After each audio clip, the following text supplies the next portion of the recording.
Breaking news తిరుపతిలోని మోహన్ బాబు యూనివర్సిటీకి భారీ జరిమానా విధించింది ఉన్నత విద్యా కమిషన్. విద్యార్థుల నుంచి అదనపు ఫీజులు వసూలు చేసినట్లు వచ్చిన ఫిర్యాదులపై కమిషన్ విచారణ జరిపింది. ఆరోపణలు నిజమని తేల్చింది. విద్యార్థుల నుంచి అదనంగా వసూలు చేసిన 26 కోట్ల రూపాయలని తిరిగి చెల్లించాలని ఆదేశాలు జారీ చేసింది. ఈ మొత్తాన్ని విద్యార్థులకు 15 రోజుల్లో చెల్లించాలని ఆదేశించింది. యూనివర్సిటీ అనుమతి గుర్తింపును రద్దు చేయాలని సిఫారసు చేసింది.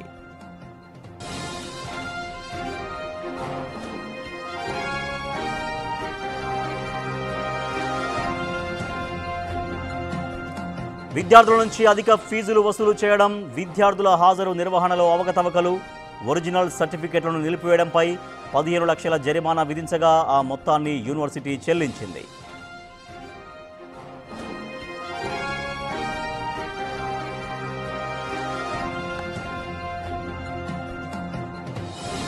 మోహన్ బాబు యూనివర్సిటీలో అదనంగా ఫీజులు వసూలు చేస్తున్నారని తల్లిదండ్రులు ఉన్నత విద్యా కమిషన్తో పాటు విద్యాశాఖ మంత్రికి ఫిర్యాదు చేశారు. బిల్డింగ్, ట్యూషన్ ఫీజు, ఇతర ఫీజులతో పాటు హాస్టల్లో ఎప్పుడూ ఉండని వారి నుంచి మెస్ ఛార్జీలు కూడా వసూలు చేసినట్లు పేర్కొన్నారు. ఫిర్యాదుల మేరకు కమిషన్ 3 సభ్యులతో కమిటీ ఏర్పాటు చేసింది. కమిషన్ ఇచ్చిన ఆదేశాలపై యూనివర్సిటీ హైకోర్టును ఆశ్రయించింది. ఉన్నత న్యాయస్థానం గత నెల 26న 3 వారాల పాటు తాత్కాలికంగా స్టే విధించింది. తదుపరి విచారణను ఈ నెల 14కు వాయిదా వేసింది.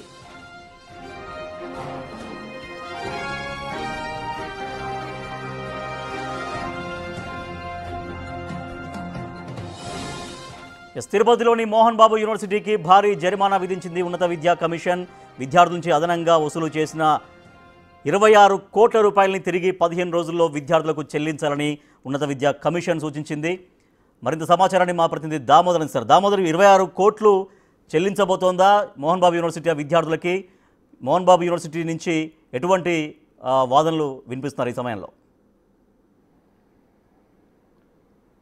రాజేష్, డ్రీమ్డ్ యూనివర్సిటీగా ఏదైతే మోహన్ బాబు విద్యానికేతన్ను ఏదైతే మోహన్ బాబు విద్యా సంస్థలను డ్రీమ్డ్ యూనివర్సిటీగా ప్రకటించిన తర్వాత ఇష్టానుసారం వ్యవహరిస్తున్నారంటూ అనేక ఆరోపణలు వచ్చాయి. దీంతోపాటు విద్యార్థులను అనేక రకాలుగా ఇబ్బంది పెడుతుండడంతో గత సంవత్సరం 2024 ఏప్రిల్లో విద్యార్థులు పేరెంట్స్ అసోసియేషన్ ఉన్నత విద్యా కమిషన్తో పాటు విద్యాశాఖ మంత్రి లోకేష్ కూడా ఫిర్యాదు చేశారు. దీంతో ఒక త్రిసభ్య కమిటీని ఏర్పాటు చేశారో ఆ కమిటీ నివేదిక ఇచ్చిన తర్వాత ఏదైతే ఉన్నత విద్యాశాఖ 15 లక్షల రూపాయల జరిమానాతో పాటు విద్యార్థులతో వివిధ రకాలుగా వసూలు చేసిన ఏకంగా 26 కోట్ల పైచిలకు నగదును వెంటనే 15 రోజులపల్లా విద్యార్థులకు రీఫండ్ చేయాలంటూ ఆదేశాలు జారీ చేసిన నేపథ్యంలో ప్రస్తుతం అంతేకాకుండా విద్యాసంస్థ యొక్క గుర్తింపు రద్దు చేసి పూర్తి స్థాయిలో అక్కడ ఉన్న విద్యార్థులను ఎస్వి యూనివర్సిటీకి బదలాయించాలంటూ కూడా ఉన్నత విద్యా కమిషన్ ఆదేశించింది. దీనికి మీద కోర్టుకు వెళ్లిన నేపథ్యంలో 14వ తేదీకి మరోసారి వాయిదా కోర్టు వేసిన పరిస్థితి. ప్రస్తుతం మనతో ఈ విషయం మీద అనేక సంవత్సరాలుగా ఏదైతే మోహన్ బాబు విద్యా సంస్థల్లో జరుగుతున్న వివాదాలు, అదేవిధంగా దౌర్జన్యాలపై అనేక సంవత్సరాలుగా పోరాడుతున్న ఎస్ఎఫ్ఐ, ఏఐఎస్ఎఫ్, అదేవిధంగా ఎన్ఎస్యుఐ విద్యార్థి సంఘాల నాయకులు మనతో ఉన్నారు. వారితో మాట్లాడదాం. ఈ విజయం చాలా వరకు చెప్పాలంటే వీరు అనేక సంవత్సరాలుగా పోరాట ఫలితమే అని చెప్పొచ్చు. చెప్పండి, అసలు ఏం జరిగింది మోహన్ బాబు విద్యా సంస్థల్లో?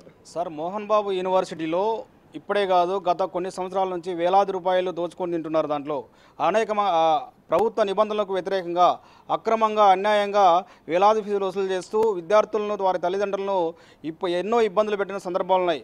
కొన్ని సందర్భాల్లో ఒకేసారి ఫీజు కట్టాలని చెప్పి సర్టిఫికెట్లు ఇవ్వకుండా తర్వాత విద్యార్థులను ఎన్నో రకాలుగా ఇబ్బంది పెట్టారు. రాజ్యాంగ విరుద్ధంగా, అదేవిధంగా ప్రభుత్వ నిబంధనల విరుద్ధంగా నడుపుతున్నట్టు మోహన్ బాబు కాలేజ్ పైన ఈరోజు తల్లిదండ్రులు మరియు విద్యార్థి సంఘాలు అనేక రకాలుగా ఉద్యమాలు చేయడము, తర్వాత ఈరోజు కోర్టు కూడా స్టే ఇవ్వడం చాలా శుభపరిణామం. తర్వాత యూనివర్సిటీ, మోహన్ బాబు యూనివర్సిటీ వెంటనే ఎస్వి యూనివర్సిటీకి అనుబంధంగా కానీ లేదంటే అనంతపురంలో ఉన్నటువంటి జేఎన్టీ యూనివర్సిటీకి అనుబంధంగా ఉండాలని చెప్పి మేము డిమాండ్ చేస్తున్నాం. అదేవిధంగా Mohan Babu university dreamed university గుర్తింపు రద్దు చేయాలని కూడా డిమాండ్ చేస్తున్నాం. మీరు చెప్పండి, ఎలా విధంగా విద్యార్థుల నుంచి అయితే జరిగింది? విద్యార్థుల నుంచి 3 సంవత్సరాల్లో 2023 నుంచి ఇప్పటి వరకు ఏకంగా 26 కోట్ల రూపాయలు పైచిలకు అదనంగా వసూలు చేశారంటూ ఇప్పుడు ఒక నివేదిక వచ్చింది. అంటే ఏ విధంగా, ఎలా వసూలు చేశారు? సరే, యాక్చువల్గా చెప్పాలంటే 20 కోట్లు అనేది చాలా చిన్న విషయం. 20 కోట్లే కాదు, 200 కోట్ల పైగా అవినీతి జరిగింది. ఎందుకంటే గతంలో 3 సంవత్సరాల క్రితం మోహన్ బాబు యూనివర్సిటీలో ఫీజుల దందాల పేరుతో, మోహన్ మంత్రాల పేరుతో, క్యాంటీన్ల పేరుతో విద్యార్థుల రక్తాన్ని జలగలా పిండేసి అయ్యా ఫీజులు కట్టించలేక విద్యార్థుల తల్లిదండ్రులు మా దగ్గరికి విద్యార్థి సంఘాల దగ్గరకు వచ్చి మొరపెట్టుకుంటుంటే అయ్యా ఏం పరిస్థితి ఇది, మోహన్ బాబు గారు ఎందుకు ఇలా చేస్తున్నారని కాలేజ్ దగ్గరకు పోయి మేము శాంతియుతంగా ధర్నాలు చేస్తే, అదేవిధంగా శాంతియుతంగా అడుగుదామని వెళ్తే అక్కడ బౌన్సర్లతో మమ్మల్ని కొట్టించి మా పైన కేసులు పెట్టినటువంటి ఘనతలు కూడా ఉన్నాయి. అదే మోహన్ బాబు విషయం మీద భారత కమ్యూనిస్టు పార్టీ సిపిఐ ఆఫీస్లో అన్ని విద్యార్థి సంఘాల ఆధ్వర్యంలో రౌండ్ టేబుల్ సమావేశం పెట్టి వాళ్ళపైన చట్టపరమైన చర్యలు తీసుకోవాలని గత ప్రభుత్వ హయాంలో అందరికీ మంత్రులతో సహా వినతి పత్రాలు ఇచ్చాం. గత ప్రభుత్వ హయాంలో మోహన్ బాబు గారు మరి జగన్మోహన్ రెడ్డికి బంధువేమో తెలియదు కానీ మోహన్ బాబు గారు కేవలం జగన్మోహన్ రెడ్డి గారు బంధువు అయినంత మాత్రాన విద్యార్థులు జలగల్లా రక్తాన్ని పిండుతున్నా కానీ వదిలేశారే. ఈ ప్రభుత్వం వచ్చిన తర్వాత మేము ప్రజా సమస్యల వేదికల్లో already all India student federation ఏఐఎస్ఎఫ్గా కోర్టులో ప్రజా సమస్యల వేదికగా మోహన్ బాబు మీద చర్యలు తీసుకోవాలని చెప్పేసి ఏఐఎస్ఎఫ్గా కోర్టు మీద కేసు వేసాం. అదేవిధంగా కలెక్టర్లకు వినతి పత్రాలు ఇచ్చాం. ఆ రోజు ఏఐఎస్ఎఫ్ చేసినటువంటి పోరాటాల వల్ల ఆ రోజు మంచు విష్ణు గారు కూడా స్పందించారు.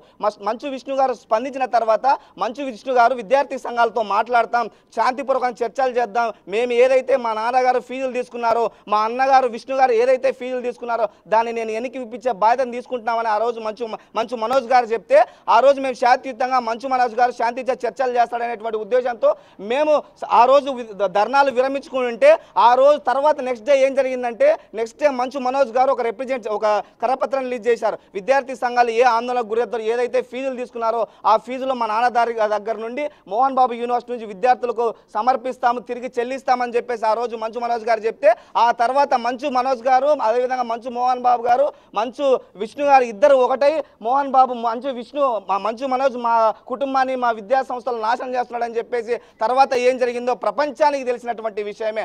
అయ్యా మీ ఇంట్లో జరిగినటువంటి మీ కాలేజీలో జరిగినటువంటి అవినీతిని అక్రమాలని మీ కుమారుడే మంచు మనోజ్ గారే మేము చెల్లిస్తామని చెప్తే ఆయన మీదే దాడి చేసి అక్కడికి పోయినటువంటి ఏం జరిగింది అని చెప్పేసి మీడియా మిత్రులు పోతే మీడియా మిత్రుల మీద దాడి, ఎలక్ట్రానిక్ మిత్రులు పోతే ఎలక్ట్రానిక్ మిత్రులు పడే. ఇదేమన్నా రాజ్యాంగబద్ధంగా నువ్వు తీసుకొచ్చినటువంటి రాజ్యాంగబద్ధంగా ఇన్స్టిట్యూషన్ నడుపుతున్నావా, లేకపోతే మోహన్ బాబు రాజ్యాంగాన్ని నడుపుతున్నావా?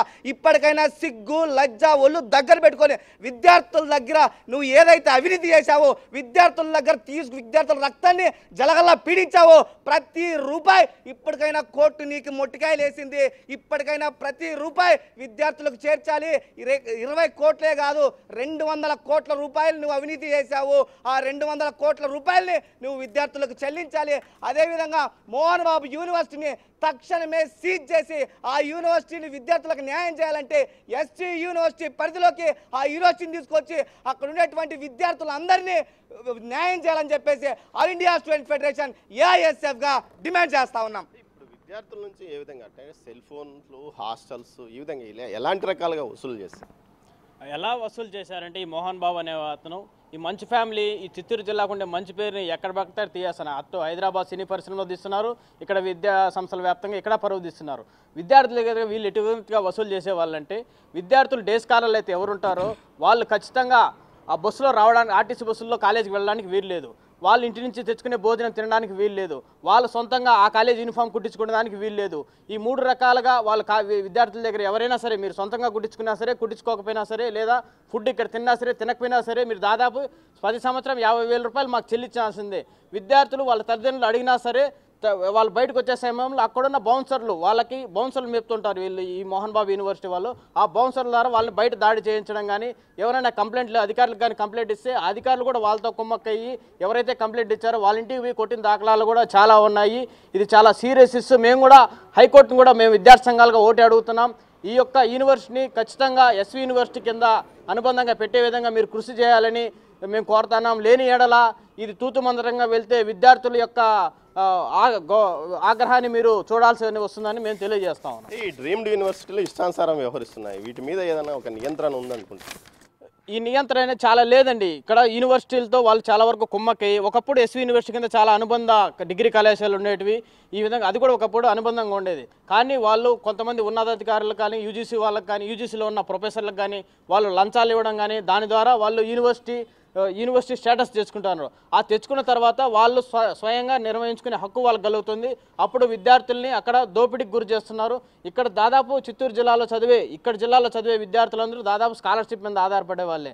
అడ్మిషన్ సమయంలో ఎవరైతే కన్వీనర్ కోటాలో ఆ యూనివర్సిటీకి మోహన్ బాబు యూనివర్సిటీకి సీట్కి వెళ్తారో అక్కడ వాళ్ళని ఇక్కడ బెదిరించేస్తారనమాట. ఫస్ట్ మీరు ఇక్కడ జాయిన్ అవ్వద్దని ఏదో ఒకటి చెప్పేస్తారు. తర్వాత ఆ సీట్లు క్యాన్సిల్ చేసి ఉన్న సీట్లన్నీ దాదాపు 100 సీట్లలో 100% సీట్లలో 70% సీట్లు వీళ్ళు మేనేజ్మెంట్ కోటాకి అమ్మేసే విధంగా కూడా చేశారు. దాని మీద ఖచ్చితంగా పూర్తి విచారణ జరిగి అక్కడ సంపాదించిన డబ్బంతా వీళ్ళు సినిమా రూపంలో 200 కోట్లు 300 కోట్లు బడ్జెట్ పెడుతున్నాం చెప్పి ఏదైతే మోహన్ బాబు చాలా సందర్భాల్లో చెప్పాడు, నేను కులము మతము రిజర్వేషన్లు లేకుండా ఫ్రీ సీట్లు ఇచ్చి చదివిస్తున్నానని. అది ఎంతవరకు నిజమేనంటారా? ఇది చాలా తప్పుడు అండి. మోహన్ బాబు గారు చెప్పేవన్నీ తప్పుడు అబద్ధాలు. ఆయన మాత్రం ఎస్వి ఆర్ట్స్ కాలేజీలో ఫ్రీగా చదివాడు. ఆయనకి మాత్రం ఈ గవర్నమెంట్ ఫ్రీగా చదివించింది. బట్ ఆయన మాత్రం విద్యార్థుల దగ్గర డబ్బులు మాత్రం ముక్కుపిండి వసూలు చేసే పరిస్థితి ఉంది. ఎన్ని కోట్ల రూపాయలు వసూలు చేశాడో చాలా వరకు నిఘా తేల్చేస్తుంది. అదేవిధంగా వాళ్ళు తీసిన సినిమాలు కూడా వాళ్ళకి ఎవరు ప్రొడ్యూసర్లు విద్యార్థులు కూడా ఆత్మహత్యలు చేసుకున్న పరిస్థితి అవి కూడా బయటికి రాలేదు. ఎందుకు అలా జరిగింది? విద్యార్థులు ఎంతోమంది ఆత్మహత్యలు చేసుకున్నప్పటికీ ఆ ఆత్మహత్యల్ని విద్యార్థులు లోపల ఇన్స్టిట్యూషన్లో చేసుకున్నా కూడా ఆత్మహత్యలు బయటికి రావు. పేరెంట్స్ని దగ్గరికి పిలిపించుకొని పేరెంట్స్ బయటికి వెళ్ళి కేసులు వేస్తాము ఏదైనా అంటామంటే వాళ్ళని అక్కడే బెదిరించి మీరు బయటికి వెళ్ళి తిరగలేరు, బయటికి వెళ్ళి బతకలేరు, మీరు ఇక్కడే ఉంటే మీకు ఏదన్నా రెమ్యునేషన్ ఏదన్నా మీకు ఎక్స్గ్రేషియా ఇస్తాము, పోయిన ప్రాణం మేము తీసుకురావాలి. ఇలా చాలా జరిగినటువంటి సందర్భాలు కూడా ఉన్నాయి. కానీ అక్కడ గేట్ నుంచి బయటికి మాత్రం అవి రావు. గేట్ ఇన్ కేస్ పేరెంట్ లోపలికి వెళ్ళాలంటే అక్కడ ఏదో అది ఇన్స్టిట్యూషనా లేకపోతే ఏమన్నా వెళ్తే సమాధానం ఎక్కడన్నా శ్మశానంలోకి వెళ్తున్నాం అర్థంగా లోపలికి వెళ్తే అక్కడ ఒక టోకన్ తీసుకోవాలి. అక్కడ ఒక టోకన్ తీసుకొని మళ్ళీ అక్కడ కంప్యూటర్లో ఫేస్ పెట్టాలి. అక్కడ ఒక కంప్యూటర్లో ఫేస్ పెడితే మళ్ళీ అక్కడ నుంచి ఎవరైతే మీట్ అవ్వాలో హెచ్ఓడీలకు మీట్ అవ్వాలా, ప్రిన్సిపాల్కి మీట్ అవ్వాలా, వైస్ ప్రిన్సిపాల్కి మీట్ అవ్వాలా, మళ్ళీ ఆయనకి ఫోన్ చేస్తే ఆయన బిజీగా ఉన్నాడో లేదో చెక్ చేసుకొని మరి పేరెంట్స్ అదేవిధంగా అట్లా పేరెంట్స్ వెళ్ళాలంటే ఆ ప్రాసెస్ ఉంటుంది. అదే ఫీజు కట్టాలంటే అట్లేం ప్రాసెస్ ఉండదంట, డైరెక్ట్గా ఫీజు కట్టేయాలంట. ఇదే ఎక్కడి న్యాయం? మేము ఏ విద్యార్థి ఏ ఇన్స్టిట్యూషన్లో ఇప్పటిదాకా ప్రపంచంలో ఇన్ని విద్యా సంస్థలు ఉంటే ఈ రాష్ట్రంలో ఇన్ని విద్యా సంస్థలు ఉంటే మరి ఫీజు కట్టడానికి మాత్రం డైరెక్ట్గా కట్టాలంట. అదేవిధంగా ఎందుకు ఇంత ఫీజు పెట్టారని అడిగితే మాత్రం వాళ్ళకి స్టెప్ బై స్టెప్ ఇన్స్ట్రక్షన్స్ వస్తామంట. ఇదేమన్నా విశ్వవిద్యాలయంలో నువ్వు బిజినెస్ చేసేటువంటి సినిమా వ్యాపారం అనుకుంటున్నావు మోహన్ బాబు గారు? ఇప్పటికైనా మానుకోండి. ఇవి మానుకోకపోతే మీ ఉనికి ఈ చిత్తూరు జిల్లాలో పూర్తి స్థాయిలో కోల్పోయింది. ఇంకా మీరు కోల్పోతారు. ఏదో విశ్వవిద్యాలయం పేరుతో నేను విద్యను ఫ్రీగా ఇస్తున్నాను, కులాలకు మతాలకు అతీతంగా ఫ్రీగా ఇస్తున్నామంటే మేము వస్తాం. నీకు దమ్ముంటే మమ్మల్ని లోపలికి ఆహ్వానించు. నీకు దమ్ముంటే విద్యార్థి సంఘాలుగా మేము వస్తాం. నీ ఇన్స్టిట్యూషన్లో ఎన్ని అవినీతి అక్రమాలు జరిగావో విత్ హ్యాండెడ్ ప్రూఫ్తో సహా మేము బయట పెడతాం. మరి నీకు దమ్ముందా? మమ్మల్ని ఇన్వైట్ చేసే దమ్ము నీకుందా? నీకుంటే మమ్మల్ని ఒకసారి ఇన్వైట్ చేయి. మీరు చేసిన భాగవతాలు మేము పెడతాం. మేమేం చేస్తున్నామో సమాజానికి తెలిసేట విధంగా మనం అందరూ కూర్చొని నువ్వేం చేసావు అని మేము కూడా చెప్తాం. ఏదైతే డ్రీమ్డ్ యూనివర్సిటీ ఏర్పాటైన తర్వాత ఏదైతే మోహన్ బాబు విశ్వవిద్యాలయం పేరుతో ఏర్పాటైన విశ్వవిద్యాలయంలో పూర్తి స్థాయిలో అనేక పెద్ద ఎత్తున దందాలు నడిచాయి. విద్యార్థులకు సంబంధించి స్కాలర్షిప్లు రాకపోతే ఫీజు రియంబర్స్మెంట్ ఆలస్యమైంది. ఈ నేపథ్యంలో వారి సర్టిఫికెట్లు ఇవ్వకుండా ఇబ్బంది పెట్టారు. అదేవిధంగా మొదటి సంవత్సరం చదివిన తర్వాత రెండవ సంవత్సరంలో హైయర్ ఏదైనా ఉన్నత విద్యా సంస్థల్లో వారికి చదువుకోవడానికి అవకాశం వస్తే వారి మొత్తం 3 సంవత్సరాలు ఫీజు కట్టి ఆ తర్వాతే బయటికి వెళ్లాల్సిన పరిస్థితి. అగ్రికల్చర్ కోర్సులో కానీ ఇతర డ్రీమ్డ్ యూనివర్సిటీ ఏర్పాటు చేసిన తర్వాత డిగ్రీ కోర్సులు కూడా పెద్ద ఎత్తున ఏర్పాటు చేశారు. ఈ డిగ్రీ కోర్సుల్లో కూడా పెద్ద ఎత్తున వసూలు చేసినట్లు ఏదైతే కమిషన్ త్రిసభ్య కమిటీ నిర్ధారించింది. మొత్తం మీద 26 కోట్ల 76 లక్షలకు పైగా వసూళ్లు అక్రమంగా 3 సంవత్సరాల కాలంలో విద్యార్థుల నుంచి బలవంతంగా వసూలు చేసుకున్నట్లు నిర్ధారించిన నేపథ్యంలో 15 రోజుల్లో ఆ డబ్బును ఆ విద్యార్థులకు రీఫండ్ చేయాలంటూ ఏదైతే ఉన్నత విద్యా కమిషన్ ఆదేశించడమే కాకుండా మోహన్ బాబు డ్రీమ్డ్ యూనివర్సిటీకి సంబంధించిన గుర్తింపును పూర్తి స్థాయిగా రద్దు చేయాలని, అదేవిధంగా వాటిని ఎస్వి యూనివర్సిటీకి అనుబంధంగా ఆ విద్యార్థులను నడపాలంటూ కూడా ఆదేశాలు జారీ చేసిన నేపథ్యంలో విద్యాశాఖ మంత్రి కూడా ఈ విషయం మీద వెంటనే ఆలోచించాలంటూ దీనిపైన తగిన చర్యలు తీసుకోవాలంటూ కూడా ఆదేశాలు జారీ చేసినట్టు తెలుస్తుంది. మొత్తం మీద దీనికి సంబంధించి గత నెలలో కోర్టుకు వెళ్ళిన మోహన్ బాబు డ్రీమ్ యూనివర్సిటీకి ఏదైతే కొంత స్టే ఇచ్చింది, 14వ తేదీ మరోసారి విచారణ జరగనున్న నేపథ్యంలో హైకోర్టు ఎలాంటి నిర్ణయం ఇస్తుందన్నది ఇప్పుడు చర్చనీయాంశంగా మారింది. ఓవైపు కుటుంబ విభేదాలు, మరోవైపు ఈ విధంగా విద్యార్థులను ఇబ్బంది పెడుతున్న నేపథ్యంలో విద్యార్థుల పేరెంట్స్ అసోసియేషన్ ఫిర్యాదు మేరకు, అదేవిధంగా విద్యార్థి సంఘాల ఫిర్యాదుల మేరకు ఎట్టకేలకు అటు ఉన్నత విద్యా కమిషన్తో పాటు రాష్ట్ర ప్రభుత్వంలోని ఉన్నత విద్యాశాఖ రెండు సంయుక్తంగా జరిపిన విచారణలో పూర్తి స్థాయిలో ఇక్కడ డ్రీమ్డ్ యూనివర్సిటీలో అక్రమాలు జరిగాయని నిర్ధారణ రావడంతోనే ఈ చర్యకు మార్గం ఏర్పడింది. తనకు ఎదురులేదనుకున్న మోహన్ బాబుకి ఇది పెద్ద షాక్ అని చెప్పవచ్చు. Rajesh. Right, thank you Damodar. Mohan Babu యూనివర్సిటీకి భారీ షాక్ ఇచ్చింది ఆంధ్రప్రదేశ్ రాష్ట్ర ఉన్నత విద్యా కమిషన్. సో అదనంగా విద్యార్థుల నుంచి అనేక అవి అని పేర్లు చెప్పి దాదాపుగా 26 కోట్లు అదనంగా వసూలు చేశారు. కాబట్టి 15 రోజుల్లోగా విద్యార్థులకి తిరిగి ఆ 26 కోట్లు చెల్లించాలని ఆదేశించింది. మరోపక్క మోహన్ బాబు యూనివర్సిటీలో అనేక సంవత్సరాల నుంచి ఇటువంటి అక్రమాలు బాగా జరుగుతున్నాయంటూ విద్యార్థి సంఘ నాయకులు మండిపడుతున్నారు.